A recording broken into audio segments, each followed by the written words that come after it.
Muy bien, a partir de este momento entonces saludamos a esa maravillosa gente que nos sigue, no solo en Argentina, sino en el resto del mundo. Dios les bendiga, gracias por estar ahí. Vamos, quiero un aplauso muy lindo para ellos. Gracias, gracias. Gracias. Quiero que le diga a su vecino que tiene al lado, no me molestes, Dios está a punto de hablarme. Espero que su vecino no le moleste porque esta palabra algo tiene que revolucionar en su cabeza. Usted tiene una evidencia inobjetable que es su realidad de vida. Es inobjetable, es su realidad de vida. Si quiere taparse los ojos, igual esa realidad va a seguir estando ahí. Quiere taparse los oídos, va a estar ahí. Quiere esconderse, haga lo que haga, esa realidad va a estar ahí.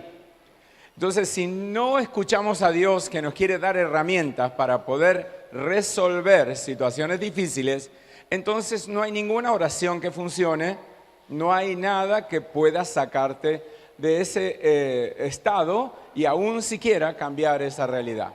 Así que vamos a estar atentos, todo el mundo y todos los obreros y toda televisión y todo el ejército de servidores va a estar muy atento para que el diablo no interrumpa lo que Dios le quiere dar a usted esta noche. Si es en parte, no es completo. Si yo dijera, a ver, vamos a dar un ejemplo práctico. Y si la cámara me puede tomar, gracias. Yo aquí tengo un billete de 200 pesos. Si yo este billete lo cortara por la mitad, sería un billete incompleto. ¿De verdad?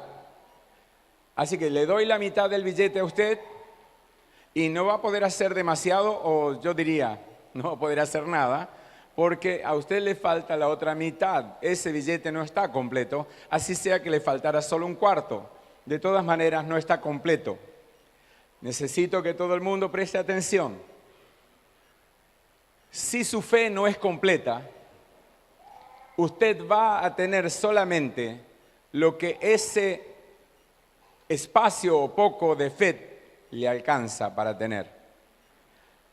Nuestra fe está completa en Cristo, pero hay evidencias que nos dicen cuánta verdad de esa declaración hay en mi vida, y esa evidencia es su realidad. Si su realidad es adversa, si su realidad es complicada, dése cuenta de que hay algo que no está bien en su fe y va a tener que hacer lo necesario para corregirla. De lo contrario, usted vive una gran mentira. La mentira evangélica religiosa que le hace creer a la gente que estar en un templo ya le resuelve el problema de la fe. Al templo puede venir el que cree mucho como el que no cree nada.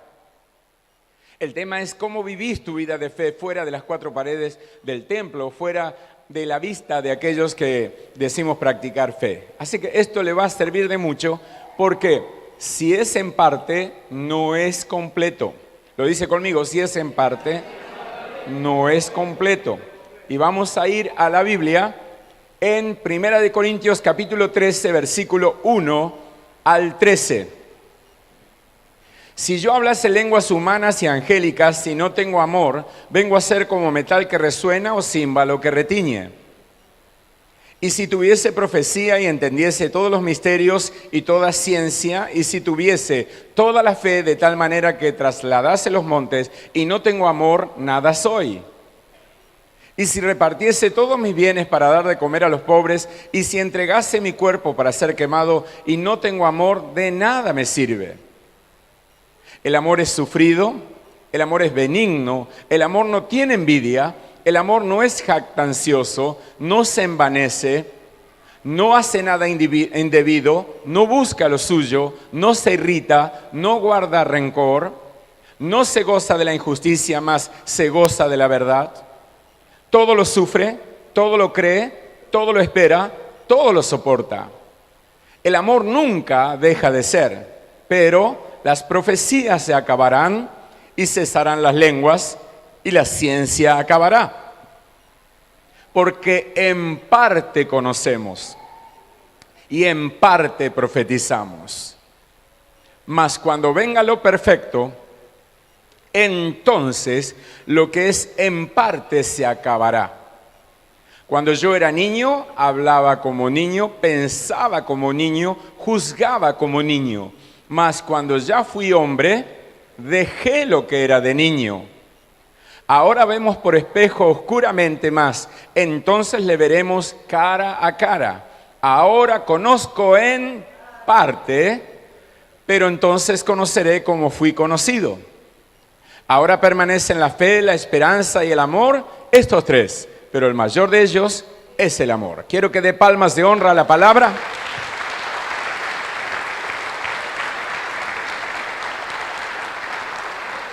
Si es en parte, no es completo. Y el apóstol dice claramente, en parte conozco, en parte. Reconoce una gran verdad, en parte. El apóstol Pablo, que podríamos decir que si hay alguien en el Nuevo Testamento que puede hablar de un profundo conocimiento de Dios, es él. Sin embargo, él, ese apóstol que escribió 13 cartas del Nuevo Testamento de las 27 que hay, ese apóstol dijo, en parte conocemos. Si ese hombre, ungido de Dios, lleno de revelación del cielo, se atrevió a decir que en parte conocía a Dios, ¿qué nos queda a nosotros? ¿Acaso nosotros podemos tener mayor autoridad que Pablo para poder decir, yo conozco, pobre Pablo, estaba un poquito complicado? Yo creo que debemos tener en esta tarde la humildad de reconocer nuestra realidad y conforme a nuestra realidad reconocer nuestra medida de fe. O sea, cuánto conozco a Dios para que esta realidad, en vez de resolverse, se ponga más adversa. ¿Cuánto conozco a Dios? Así que esta charla les va a ayudar un poco a definir su fe y no titubear tanto o esconderse detrás de una religión muerta que lo único que le ha ofrecido es letra. Espero, con la ayuda de Dios, que el Espíritu Santo a través de mi vida le traiga una palabra que le dé vida. Mire esa imagen, qué bonita. Ese bebé maravilloso.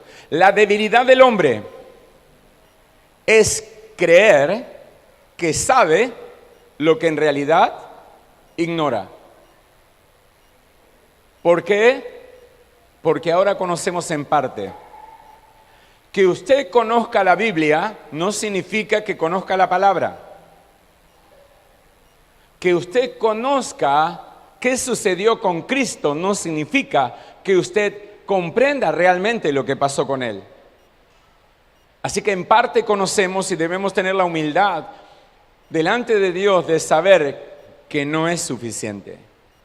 Porque si es suficiente, ¿por qué la gente no lo sigue a usted pidiéndole que le enseñe de ese Dios que usted supuestamente conoce? ¿Por qué más bien vive como en una isla? ¿Qué está pasando con usted?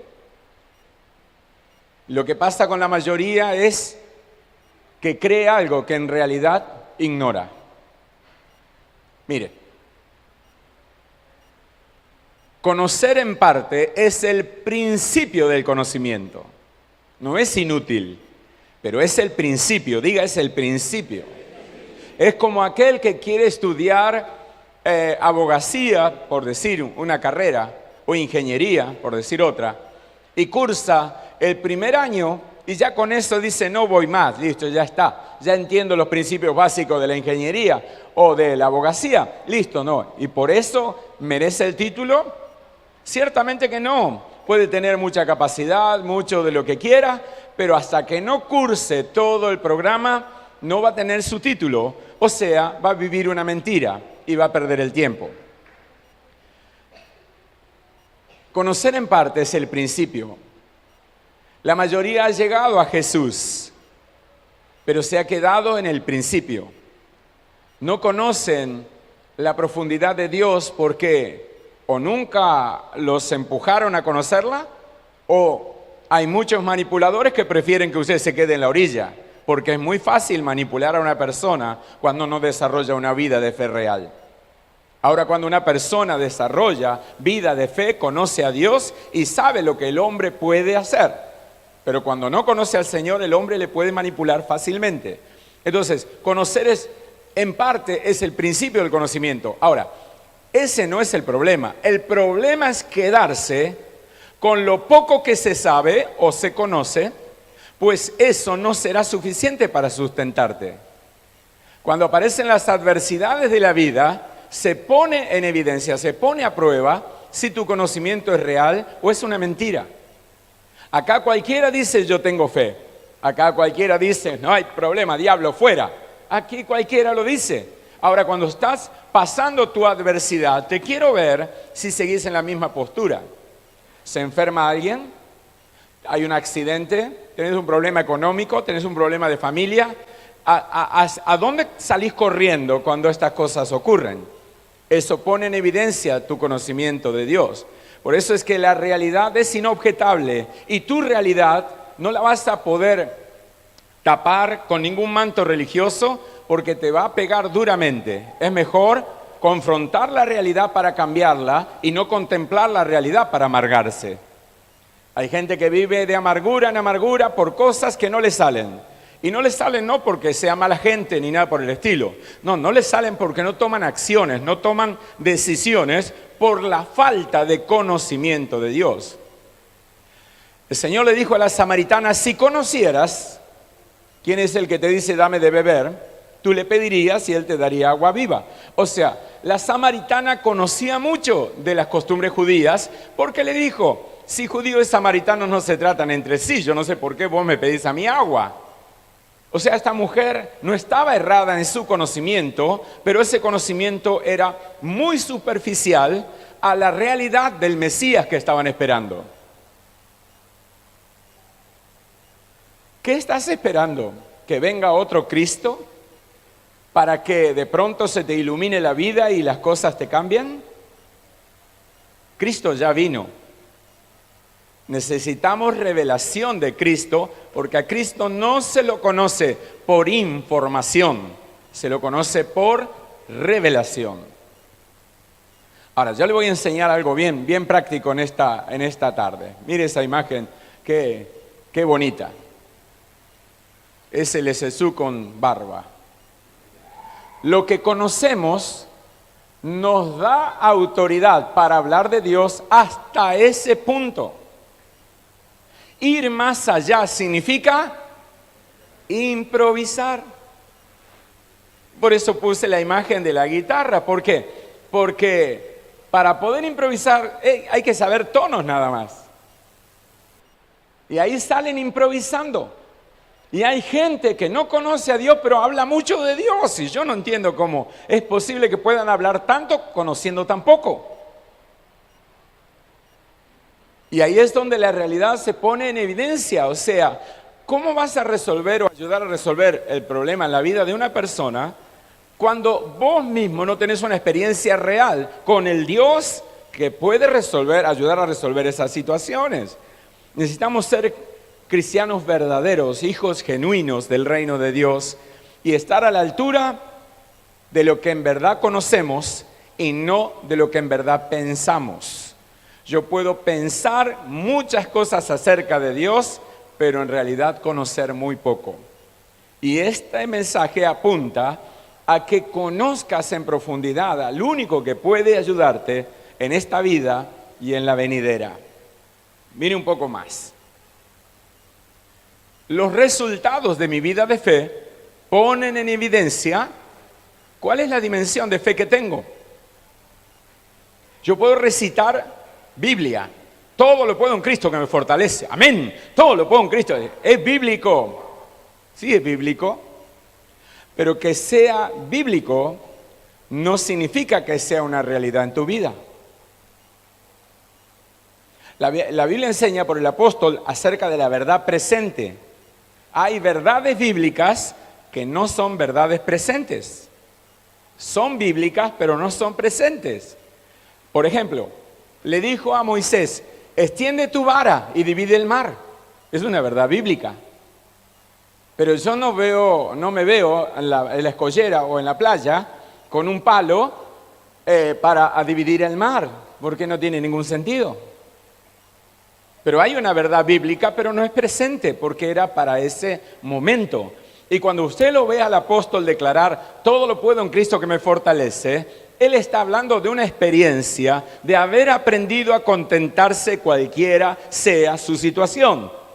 Tener abundancia como para tener escasez, como estar en persecución o en tiempo de paz. En todo he sido enseñado, pero todo lo puedo en Cristo que me fortalece. O sea, si las experiencias de vida que tuvo Pablo son tus experiencias, sin duda que el texto te cabe. Ha sido una verdad presente para él y también lo será para vos. Pero cuando Dios te quiere enseñar, cuando estás en escasez, dependencia, escucha que te quejas. Entonces esa queja no te ayuda en el aprendizaje, sino que aparta el aprendizaje de tu vida. Porque Dios no quiere un hijo que se queje, Dios quiere un hijo que aprenda. Si somos hijos mientras Dios no nos quiera enseñar con la forma que Él tiene para enseñarnos. Bueno, somos hijos sí o sí. Y no siempre a los hijos les gusta que los padres les enseñen. Así que, 2 testimonios vamos a ver para poner en evidencia que los resultados de la vida de fe pone en evidencia su dimensión. El primero es Mateo 17, 19 y 20. Viniendo entonces los discípulos a Jesús aparte dijeron, ¿por qué nosotros no pudimos echarlo fuera? Jesús le dijo, por vuestra poca fe. Porque de cierto os digo que si tuviere fe como un grano de mostaza, dirías a este monte, pásate de aquí a allá y se pasará y nada le será imposible. Estamos hablando de los discípulos del Señor. Fueron confrontados con una realidad adversa, difícil, imposible. Y no salieron aprobados, todo lo contrario, salieron amargados porque no la pudieron resolver. Y ahí lo tenían a Jesús para decirle, ¿qué pasó con nosotros? Y Jesús le dijo, su dimensión de fe no alcanzó para resolver este asunto. ¿Te lo traduzco? ¿Cuántas veces oraste por determinada situación y esa situación en vez de mejorar empeoró? Y vos decís, ¿pediste oración a otros? Sí, pediste oración a otros, pero aún con la oración de los otros, la situación no mejoró, empeoró. ¿Qué pasa ahí? ¿La gente no tiene fe? Sí tiene fe. Lo que sucede es que la dimensión de la fe de esa gente, principalmente la tuya que tenés el problema, no alcanza para resolver esa adversidad. Tu fe tiene que crecer. Sí, pastor, ya sé que la fe tiene que crecer. Bueno, por eso mismo Dios permite esa adversidad. Porque la única manera de que la fe crece es cuando algo adverso e imposible está delante de nosotros. Cualquiera puede decir, yo crezco en fe estudiando San Juan, San Mateo, San Marcos. No. Lo que vas a recibir de eso es información. Tu fe va a crecer cuando dependas de Dios y no de los libros. Y te voy a decir algo que te va a tocar el espíritu religioso de una manera tremenda. Tu fe va a crecer cuando dependas de Dios y no de la Biblia. Pastor, ¿se volvió anticristo usted? No, porque las verdades bíblicas tienen que tener la experiencia bíblica. Es distinto que yo tenga una experiencia con el Dios real que está apoyado en lo que está escrito.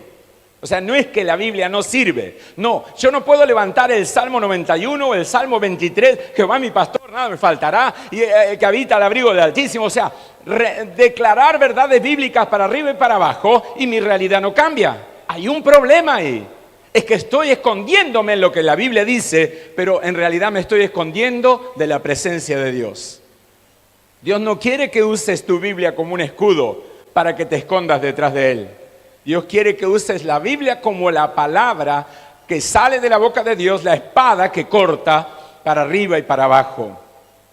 Así que esa Biblia la debo saber, la debo incorporar y debe hacerse carne en mi vida. Ese verbo se hizo carne. Cuando el verbo se hizo carne, yo no necesito andar cargando el libro porque la palabra del libro está en mi vida.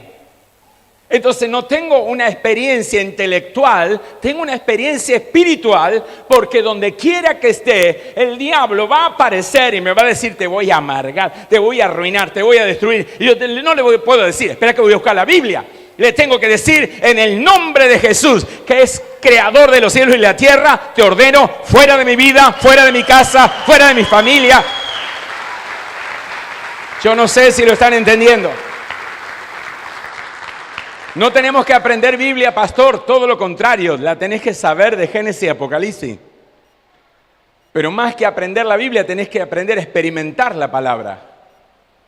Entonces ya vas a dejar de excusarte detrás de textos bíblicos para argumentar tu falta de fe. Porque que recites versos bíblicos no es sinónimo de fe. Es sinónimo de que intelectualmente fuiste preparado. Pero Dios tiene en cuenta esa preparación, pero más tiene en cuenta tu experiencia con el Espíritu Santo, con su presencia. La Biblia dice: y en su presencia hay plenitud de gozo, delicias a su diestra para siempre. No dice escondido en la palabra, dice sino en su presencia.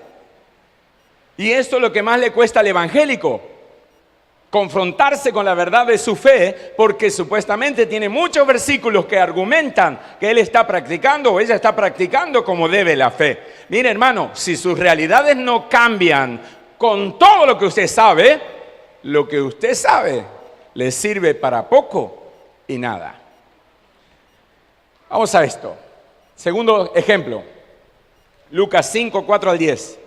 Dice la Biblia: cuando terminó de hablar, dijo a Simón: boga mar adentro y echad vuestras redes para pescar. Respondiendo Simón le dijo: maestro, toda la noche hemos estado trabajando y nada hemos pescado, mas en tu palabra echaré la red.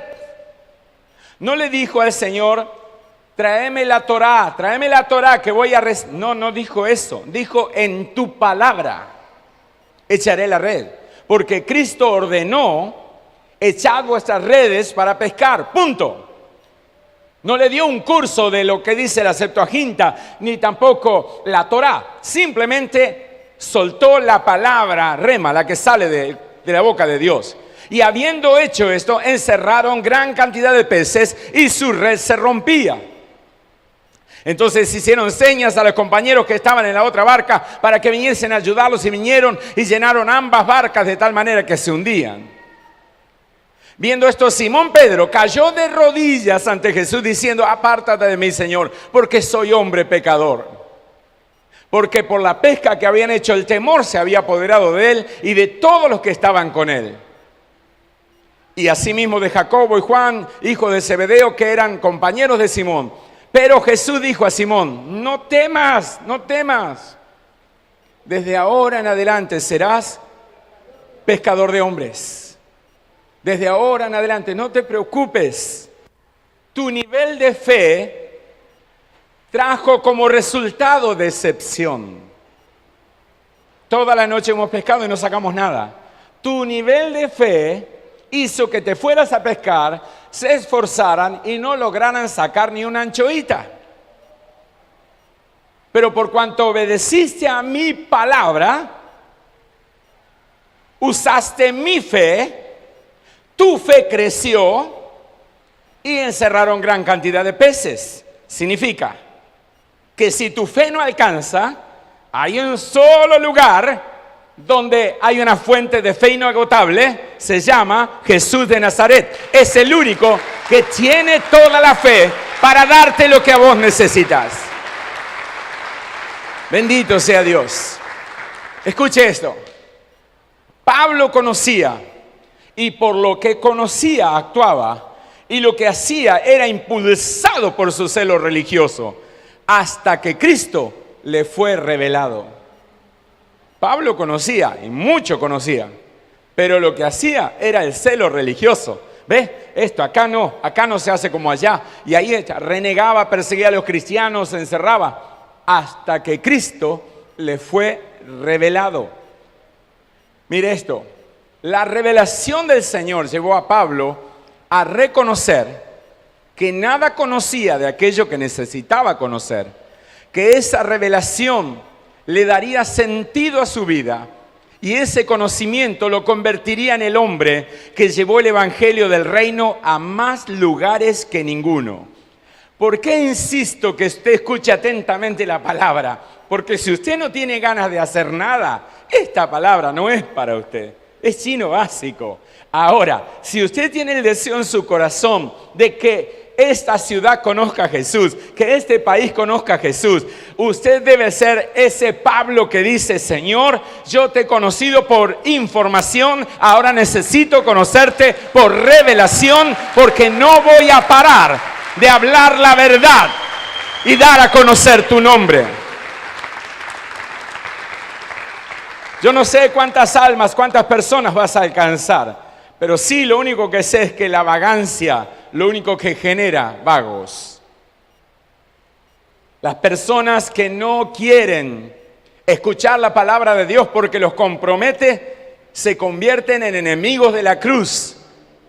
Están en la puerta, entran, pero no dejan entrar.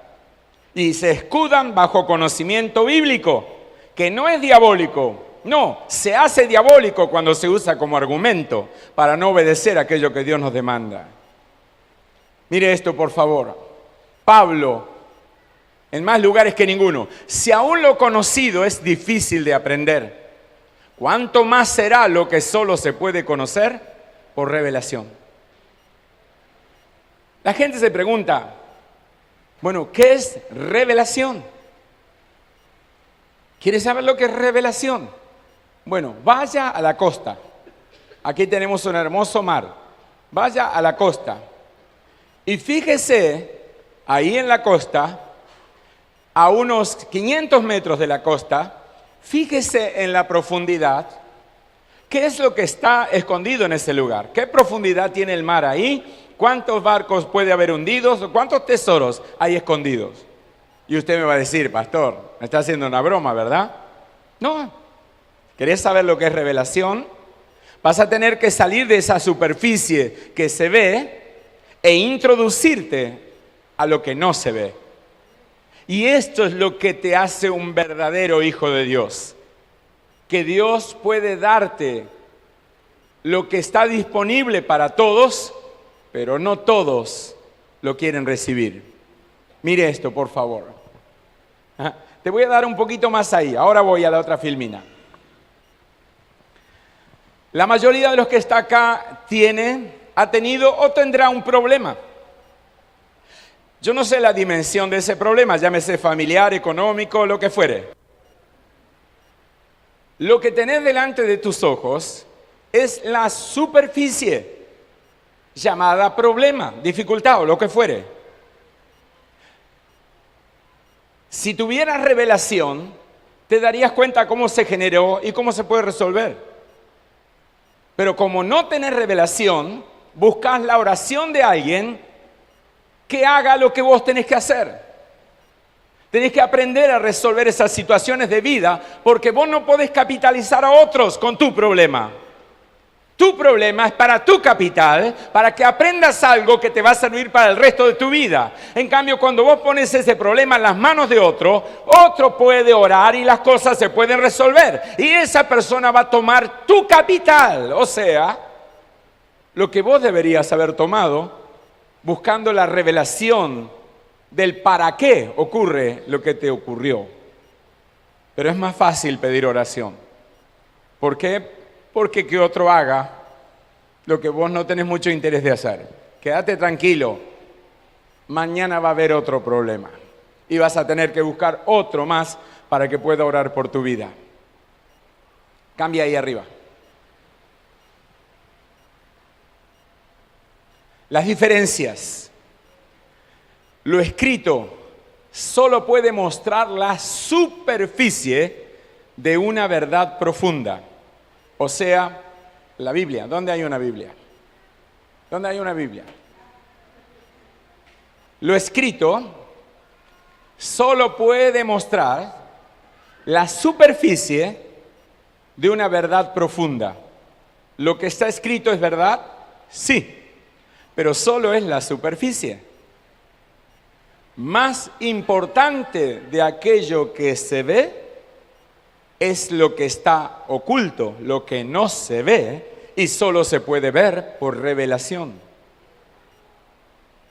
Por eso es que la superficie de una verdad profunda es lo que está escrito. Lo revelado es comenzar a sumergirse en esa verdad y no hay muchos que se atreven a experimentarlo.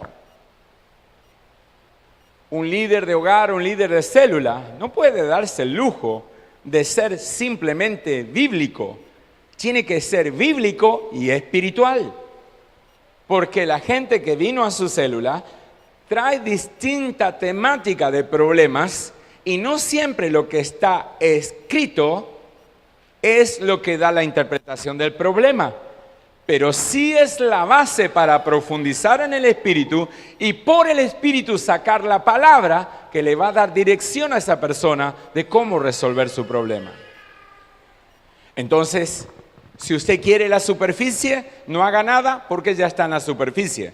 Ahora, si usted quiere conocer más profundamente la verdad, va a tener que aprender a bucear. ¿Y sabe qué es lo primero que dice alguien que tiene que aprender a bucear? Me falta el aire. No puedo respirar.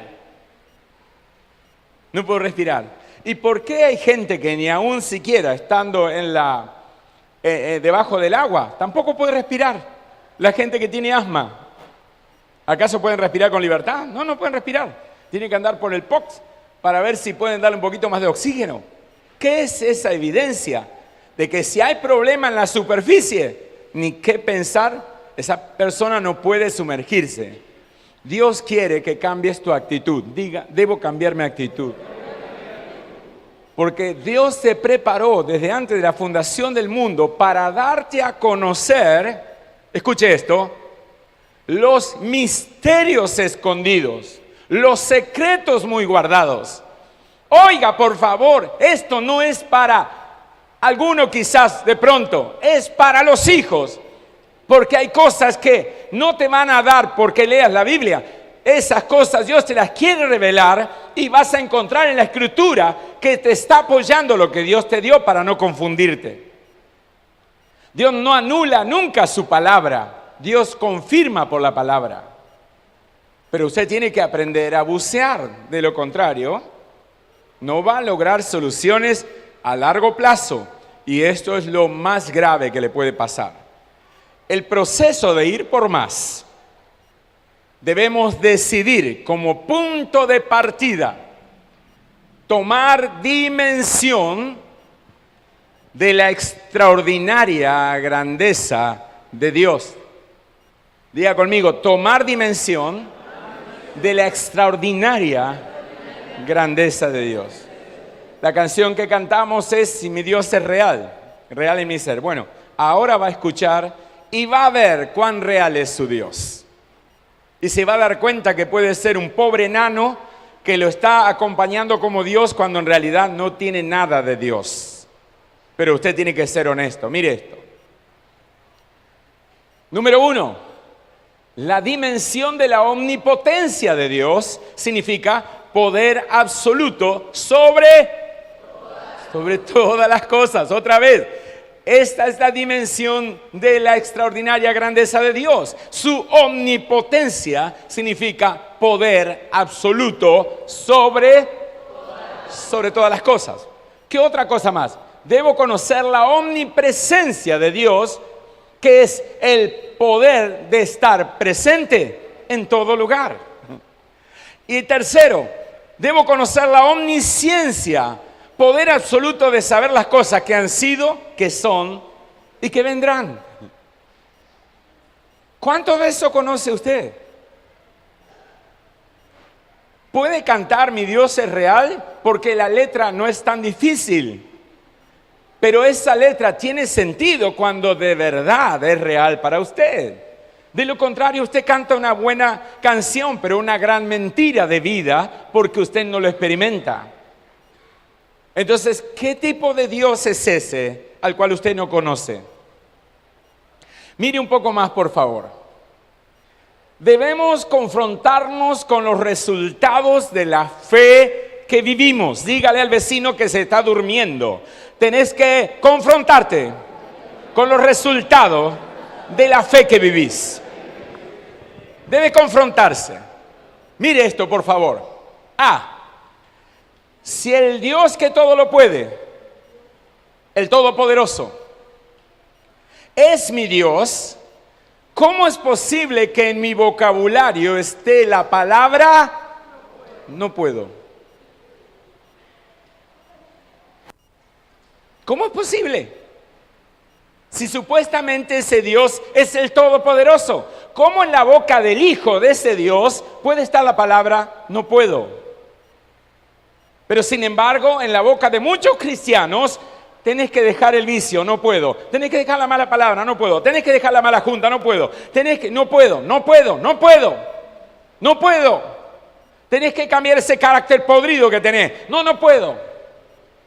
Eso significa que el Dios que tiene esa persona no es el Dios todopoderoso, omnipotente. No es ese Dios, no es ese Dios. Porque el Dios ese que no puede es el que vos estás creyendo, porque si no podés, significa que es ese Dios. No puede, es un Dios que no puede. Ahora, mire también, si el Dios que todo lo sabe, el omnisciente, es mi Dios, ¿cómo es posible que me tomen por sorpresa situaciones que hacen tambalear mi fe? ¿Acaso no es mi Padre que me ama para advertirme lo que puede llegar a pasar? Dijimos lo que pasó, lo que pasa y lo que pasará, el Dios omnisciente lo sabe. ¿Y cómo es posible, siendo yo su hijo, que no sepa lo que va a pasar? ¿Cómo es posible que me tome por sorpresa una situación difícil o adversa? No es que yo creo en Dios, no funciona así. Tenés que tener revelación con el Dios que todo lo sabe. Por favor, escuche al Espíritu Santo. Si usted no quiere aprender, no escuche nada. Pero si usted quiere aprender, escuche. El Dios que todo lo puede, no hay nada que no pueda hacer porque todo lo hizo. Es el Hijo que debe aprender a confiar en ese Dios para que lo imposible se le haga posible. Pero no crea que esto va a suceder como un evento mágico. Una oración lo resuelve. No es así. Yo tengo que incorporar a mi vida algo que nunca jamás va a dejar mi vida. Otra vez, debo incorporar a mi vida, dígalo, debo incorporar a mi vida algo que nunca jamás se va a ir de mi vida. Porque de lo contrario es un Dios que cambia, un Dios mutante. Y no, Dios es el mismo ayer, hoy, por los siglos. Dios no cambia. ¿Por qué los hijos de Dios cambian? Porque no tienen como padre al Dios del cielo. Tienen como padre un Dios que no existe, el Dios de la mente. En tercer lugar, si el Dios que está en todo lugar, el omnipresente, es mi Dios, ¿cómo es posible que en muchas situaciones difíciles del diario vivir tenga la sensación que en ese momento Dios desapareció? O no me diga que no experimentó eso, porque sería una mentira.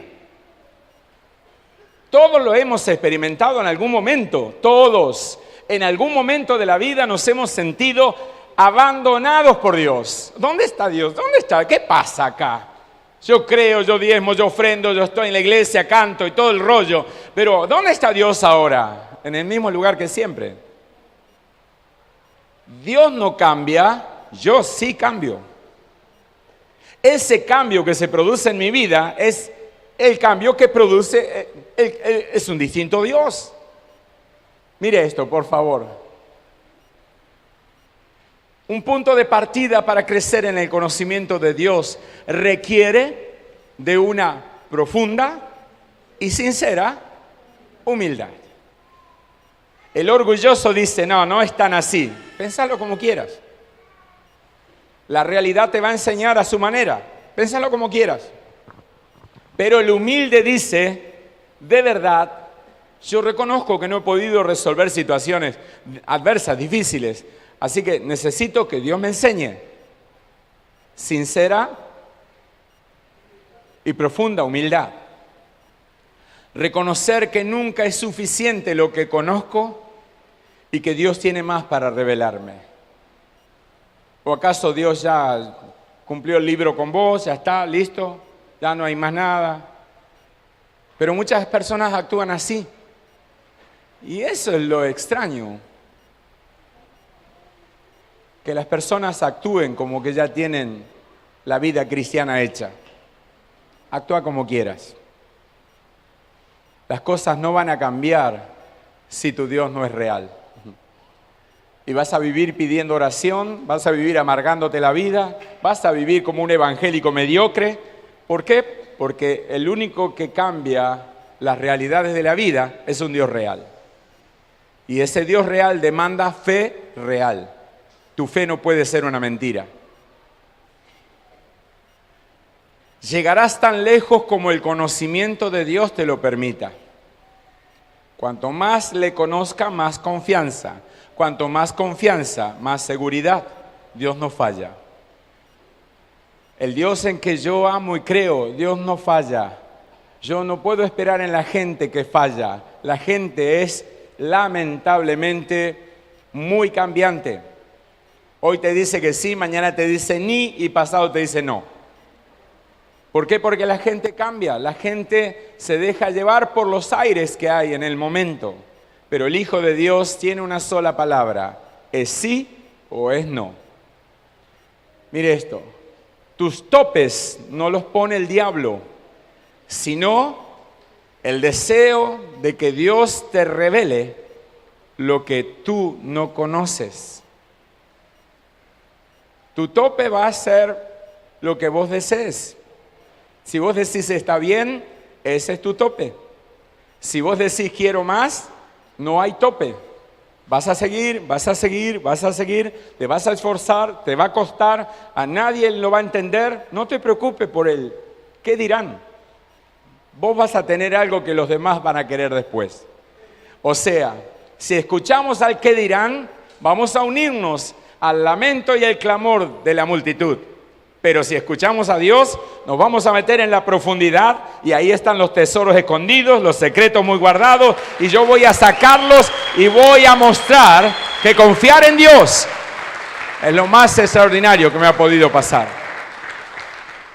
Si Él es tu Salvador, ¿cuál es tu experiencia de saber que tienes vida eterna? ¿Más de lo mismo? ¿Vamos al culto a amargarte la vida? ¿O tu experiencia es saber que el diablo no te puede matar? ¿Sabes lo extraordinario que es saber que el diablo no te puede matar? ¿Y que la muerte no te puede matar? ¿No te das una idea que eso es extraordinario? Ay, si no me hable de la muerte, tengo miedo a la muerte. Listo, tu Dios está muerto entonces. Pero aquellos que sabemos que Cristo ha resucitado, no le tenemos miedo ni al diablo, ni a la muerte, ni al espíritu de muerte. No le tenemos miedo a nada, bendito sea. Porque nada nos puede separar del amor de Dios que es en Cristo Jesús. Si ese Dios al cual tú sigues es tu libertador, ¿cuán libre vives tu vida? Si ese Dios es tu sanador, ¿cuál es tu experiencia con la sanidad divina? ¿O el médico es el que aparece enseguida cuando te sucede algo? Cada vez que yo escucho a una persona, me pasó esto, salgo corriendo al médico, me pasó esto, voy corriendo al médico, y no son capaces de levantar el tubo, si es que no hay reunión en el momento. Es decir, por favor, vamos a cortar este ataque del infierno sobre la vida de mi esposo, de mi esposa, de mis hijos. Vamos a cortarlo ahora. Únanse, vamos a unirnos en oración para abortar este plan del diablo. Yo no escucho eso. No escucho eso. Lo que escucho es, tuve que ir al médico, me fui al médico, fui a la clínica, fui acá y fui allá. Y está bien, porque si no hay fe suficiente, es lo que tenés que hacer. Pero ¿para qué nos vamos a decir hijos de Dios que creemos en un Dios todopoderoso y cuando viene la prueba de su existencia no lo probamos? Entonces, ¿cómo voy a saber que Él es mi sanador cuando no pruebo en una situación de enfermedad? ¿Cómo lo voy a saber? Por eso todos los líderes tienen que experimentar esto. No está mal que la gente vaya al médico, pero primero Dios, que es mi médico divino. El médico natural tiene que certificar: quédese tranquilo, no pasa nada, aquí no hay nada. ¿Por qué vino? Oh, aleluya. Yo no sé usted si quiere vivir amargado. Amárguese todo lo que quiera. Cristianos amargados viven con repelente, no con desodorante. ¿Por qué? Porque el cristiano amargado es el repelente de la salvación de las almas. Termina convirtiéndose en un anticristo. Porque todo aquel que no muestra a Cristo muestra al diablo. Entonces mire un poco más.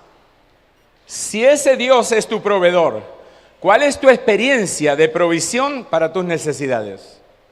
El vecino, el hermano, la iglesia, el gobierno. ¿Quién es tu proveedor? Dios puede usar a quien quiere, como quiere, donde quiere y como se le dé la gana, porque Él es el proveedor. Tu tema no es quién te traiga la provisión. Tu tema es en quién estás confiando para recibirla.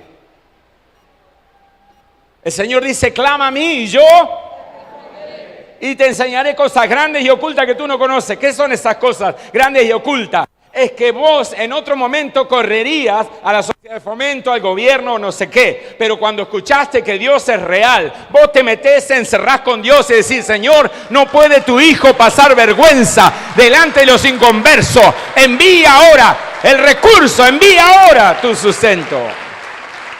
Bendito sea Dios. Pero es más fácil recibir del gobierno que confiar en el Señor, porque eso demanda absoluta confianza. Vamos terminando. Si Él es tu sustentador, ¿cuántas veces has sentido que su mano te sostuvo? No muchos han tenido esa experiencia. No muchos.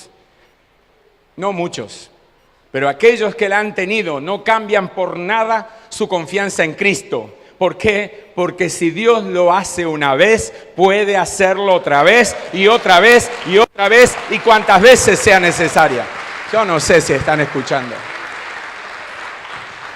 No se trata de medir por medir cuánto de Dios conoces, sino de evaluar qué necesitas cambiar si reconoces que no es suficiente lo que tienes y que necesitas más. No se trata de medir por medir. No tiene ningún sentido. Como escuchar, yo veo gente acá que está en la luna literalmente. Yo no entiendo eso. Yo no entiendo eso, como nos están diciendo esta palabra para mí, porque si no la necesito hoy, Dios ya me está preparando para mañana, y si no es para mañana, me está preparando para la vida, porque es una herramienta de vida para poder ayudar a aquel que está en el camino, preparado por Dios para que vos le hables. Aleluya. Tenés que reconocer que necesitas más. No existen sucesos milagrosos que puedan darte el conocimiento profundo, pleno de Dios, sino que existen procesos que demandan tres cosas de ti. Te voy a poner en claro qué significa suceso. Esta reunión puede ser una reunión espiritual donde yo pueda sentir que los ángeles revolotean por acá, el cielo se abre y toda esa historia. Es un suceso. Ya por eso conocí a Dios. No. Hay mucha gente que se ha equivocado porque por una sensación de una aparente espiritualidad salieron: ahora soy pastor, ahora soy profeta, ahora soy apóstol. Salieron con cada rollo que ni te explico. Y nunca falta aquel chupamedia que dice: tenés razón, yo vi cuando la luz se vino sobre tu cabeza. Y no se daban cuenta que esa luz era para que el demonio saliera. Es que no podés ser pastor, no podés ser profeta, podés ser todo lo que se te antoje ser en la vida, pero nada de eso se sustenta o se sostiene sin el Dios verdadero, sin el Dios real, sin el Dios que le da sustento y llama las cosas que no son como si fueran. Bendito. Tres cosas Dios demanda. Número 1, Dios demanda decisión. Para mí no es suficiente lo que sé, yo necesito aprender más. Pero no aprender más de los libros, aunque investigamos y confiamos en muchos escritores. No. Yo necesito aprender más en una relación más profunda con Dios. La segunda, si no me entrego, es imposible. Y la tercera, si no persevero, me voy a quedar con poquito. ¿Por qué no lo pudimos echar fuera? por vuestra poca fe. Imagínense esa historia repetida en el transcurso de los años que siguieron. ¿Por qué no le podemos seguir echando fuera? Por vuestra poca fe. No, pero ya pasó, no importa, no creciste. Tus problemas no son un problema. Son aquellas cosas que Dios pone por delante porque ama tu vida como un hijo y quiere que crezcas de una buena vez por todas. ¿Por qué? Porque si es en parte, no es completo. Y les puedo asegurar que no podemos vivir de a poquito. Necesitamos la plenitud. Y esa plenitud no puede manifestarse en un cuerpo dividido, en un cuerpo insensible, en un cuerpo apático, en un cuerpo que está más preocupado por las cosas de este mundo que por las cosas de Dios. Esa plenitud solo se va a manifestar cuando el cuerpo entienda que sin Dios todo es imposible. Nada es posible. Pero con Dios todas las cosas son posibles. Si es en parte, ahora conocemos en parte. Pero entonces, dice, entonces vendrá lo perfecto. Y lo que es en parte se terminará, porque entonces conoceré como fui conocido. Ahora permanecen la fe, la esperanza y el amor. Pero el mayor de ellos es el amor, para la gloria de Dios. Amén.